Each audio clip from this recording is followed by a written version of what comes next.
What's up guys, it's YouTube's most cutthroat book reviewer, and today we're going to be reviewing J.K Rowling's hidden gem, The Casual Vacancy. And for everyone who's not familiar with The Casual Vacancy, it is an adult literature novel by J.K Rowling, published her first published book after the Harry Potter series. And for everyone who hears the name J.K Rowling and expects magic, Hogwarts, and magical cloaks, yeah, you're not going to find it in this one. First off, I'll start the review off by going a little bit rant about everyone who compares this novel to Harry Potter, thus bases their review off of Harry Potter. But this novel is not Harry Potter, and I wish more people went into the novel not with the expectations that they had with Harry Potter, but for new expectations when reading The Casual Vacancy.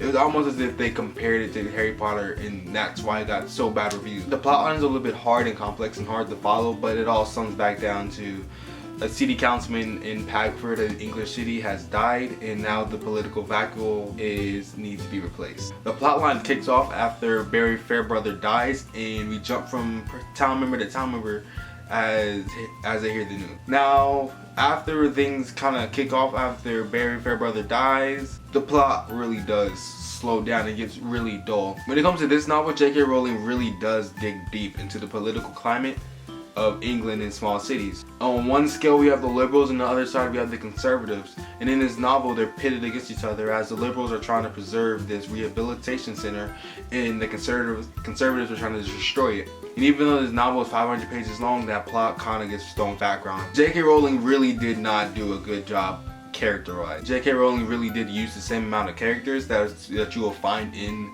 The Casual Vacancy, but she fails when it comes to actually developing these characters. These characters in The Casual Vacancy are complete fucking shit. But one of the first characters you're going to meet and just instantly fall in love with is going to be Crystal Whedon. And even though usually politics is behind desk and not really covering who's affected by policies, Crystal Whedon really does represent who's really being affected by the closing of the rehabilitation center. Crystal Whedon's addicted to meth, and she lives in a very unstable home, and she kind of bounces back in and out of sanity. And this rehabilitation center represents her only kind of hope of getting out of this situation. And pacing wise, this novel is completely off. The pacing is so slow, and that's probably why a lot of readers did not make it to the end of this 500-page novel. Throughout the entire novel, there weren't any high stakes put on top of the characters.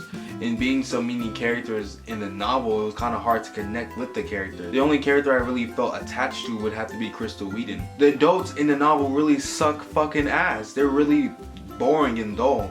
The really entertainment you get out of it is going to be reading a kid's story like Fats, Pudge, and Crystal. If you see this novel on sale, I definitely would not pick it up. It is not worth your time to read. And I honestly could not recommend this novel to anyone, especially J.K. Rowling's fan base, who primarily love her for the Harry Potter series, as you're not going to find anything really interesting with this novel except for the political liberal versus conservative. And that's just my opinions on The Casual Vacancy. There are many more things wrong with this novel, but I didn't really feel like it was worth my time highlighting every single detail wrong with it. Let me know what you guys think below in the comment section. Be sure to like and subscribe my videos. Thanks for watching.